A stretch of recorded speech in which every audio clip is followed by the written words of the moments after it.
Nah, ini berikutnya, keluarga akhir zaman, anak. Bagaimana kedua orang tua?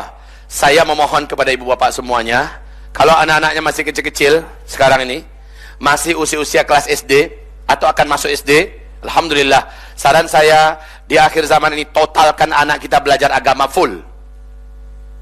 Masukkan anak-anak kita ke tahfiz dan ulum syar'i. Untuk sementara saran saya, tinggal kelas sekolah-sekolah dasar umum yang sedikit mengajarkan tentang agama dan minim ada keteladanan di situ.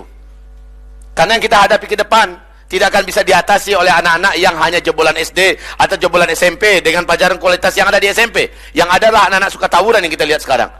Anak-anak yang suka menghisap AKE bon, ganja, anak-anak yang sudah mengerti masalah seks belum pada usianya.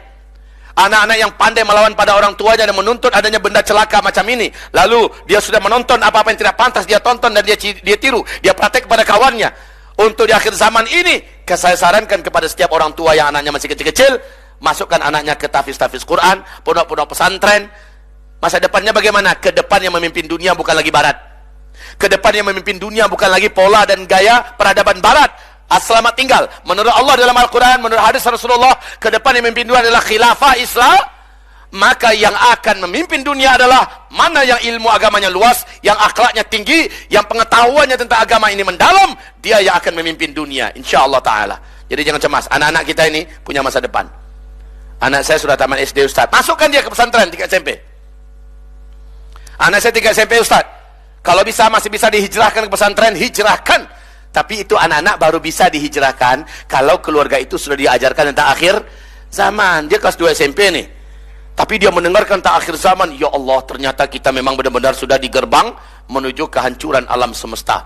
Huru-hara petaka besar yang akan terjadi di hadapan kita menyebabkan begini, musnahnya semua teknologi, kata Rasulullah sallallahu alaihi wasallam. Dan ini dibenarkan oleh pakar-pakar dan ahli saintis dunia. Teknologi ke depan akan semuanya musnah. Tidak ada lagi listrik, tidak ada lagi sinyal, tidak ada lagi kendaraan canggih ini segala macamnya. Kalian akan perang pada masa itu dengan pedang, dengan tombak, dengan panah. Kendaraan kalian akan menuju kuda. Semua yang disampaikan Rasulullah itu anak-anak kita paham. Nah, dengan itu kita bilang, nah, melihat ini kenyataan, sebaiknya kita fokus seluruhnya mempersiapkan mental jiwa kita dan segala-galanya, dan itu agamalah yang paling kokoh untuk menghadapi ini. Ayah mau kamu, nak, dan seluruh adik-adik kakak kamu, kita berkiblat hidup ini penuh untuk kepentingan agama Allah, mempersiapkan akhirat kita. Kamu pindah sekolah, mau sayang ya ke pesantren. Anak kita yang juga sudah sama-sama tumbuh imannya, insya Allah, Pak, mau ayah, mau papa, mau bunda, lunak jadinya tuh, ya. Tapi terlebih dahulu ajarkan dan pahamkan dia tentang akhir zaman, supaya nggak melawan dia, supaya dia pindah ke pesantren itu memang dukungannya juga ada dari motivasi hatinya. Dia sadar bahwa masa depannya memang tidak ada lagi kecuali melalui pintu agama. Masa depan dunia dan masa depan akhirat.